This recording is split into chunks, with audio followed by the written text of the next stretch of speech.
계약서가 다 써지면 또 중요한 부분이 있습니다. 계약 후 30일 이내에 뭐를 해야 되냐면 부동산 거래 신고를 해야 됩니다. 보통 중개사분들이 하실 경우에는 중개사분들이 다 부동산 거래 신고를 하죠. 그 부분을 하는데 이제 여기에 특정 조건이 또 있습니다. 투기과열지구라든가 조정대상 지역, 이렇게 규제로 묶인 지역은 그 안에 있는 모든 주택에 대해서는 자금 조달 계획서를 작성을 해야 됩니다. 그리고 비규제 지역, 그러니까 이 규제 지역으로 대상으로 지정이 안 된 그 부분에 대해서는 매매가가 6억 이상인 주택에 대해서는 이 자금 조달 계획서를 반드시 작성을 해서 첨부를 해야 됩니다. 이 부분을 부동산 거래 신고에다가 첨부를 해야 되겠죠. 이제 이 부분들은 보통 중개사분들이 다 요청을 하게 됩니다. 이런 양식으로 요청을 하게 되는데요. 그러니까 주택 취득 자금 조달 및 입주 계획서, 이런 양식의 이 내용을 다 작성을 하는 부분이죠. 또 자기 자금, 그러니까 내 돈이 얼마나 들어가는지, 차입금, 그러니까 뭐 대출을 받아서 들어가는지, 뭐 이런 부분들을 세세하게 기록을 할 거고요. 그리고 이 합계 부분에 이제 앞에서 이야기한 6억 5천이 들어가겠죠. 이 부분으로 자금 조달 계획서를 작성을 해서 부동산 거래 신고를 한다라고 하는 부분, 이 부분은 중요하게 생각을 해야 될 부분입니다. 자, 다음은 중도금인데요. 중도금에 대한 부분은 계약의 이행이고 또 이행의 착수다라고 이렇게 볼 수 있는데요.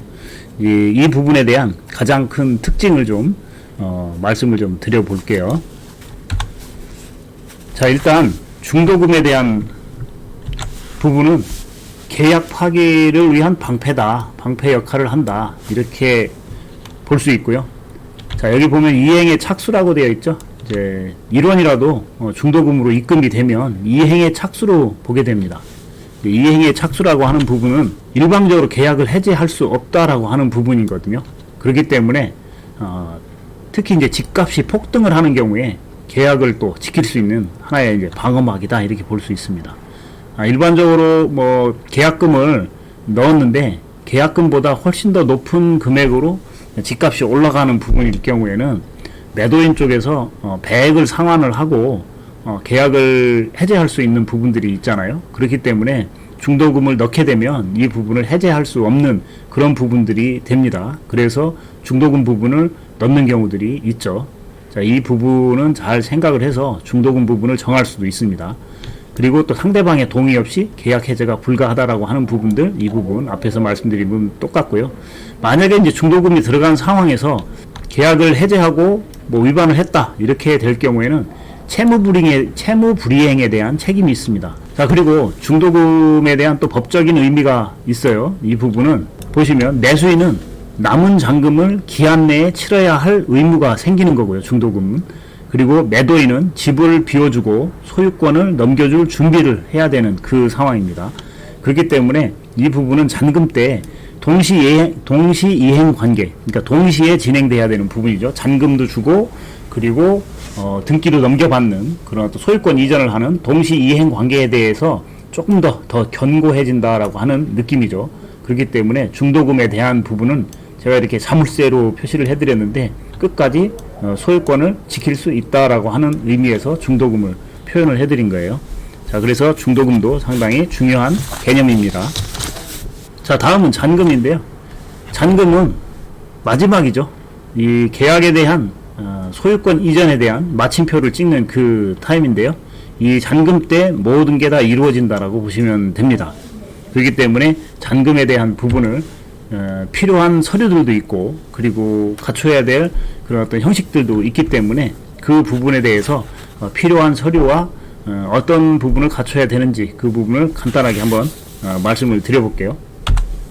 매도인이 준비해야 될 서류가 있고요. 또 매수인이 준비해야 될 서류가 있습니다. 자, 우선 매도인 쪽부터 보겠습니다. 또 등기 권리증이 필요하죠. 한마디로 집문서인데요. 집문서가 있는데요. 보통 등기 필증이라고도 합니다. 이 부분이 있고 그리고 매도용 인감이 필요합니다. 매도용 인감이라고 하는 거는 이제 동사무소랑 이 부분에서 주민자치센터에 가서 인감증명서를 띨 수 있는데요. 이 중요한 부분은 이 매수인 인적사항이 포함되어 있어야 합니다.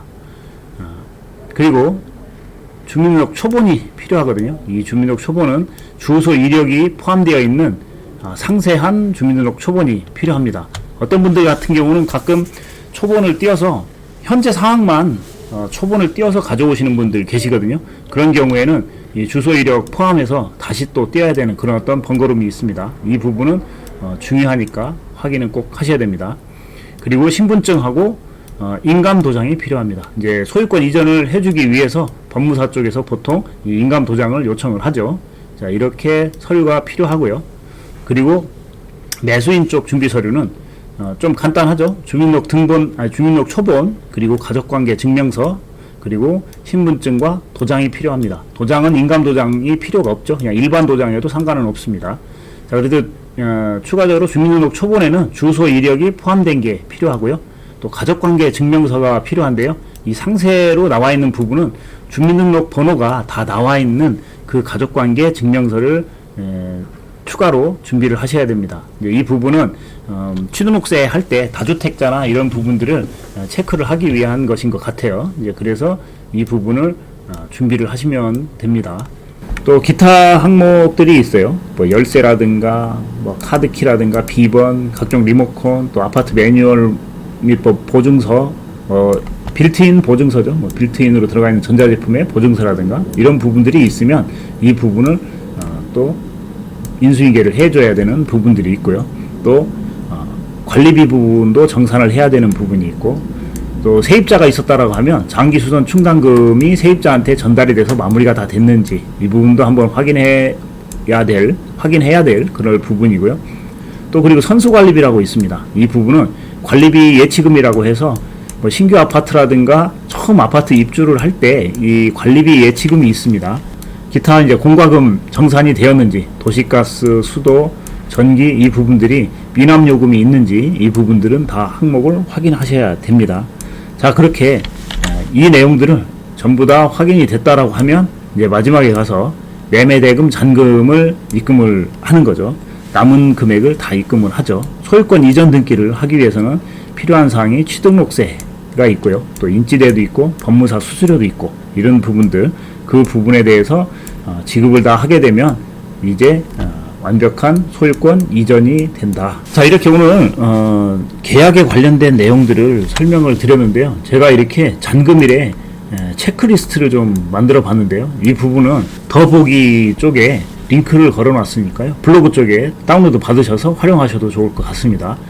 자, 오늘 부동산 매매 계약과 관련해서 단계별로 설명을 좀 드렸습니다. 가계약 단계부터 잔금 지급하고 소유권 이전하는 그 부분에 대해서 오늘 말씀을 드렸는데요.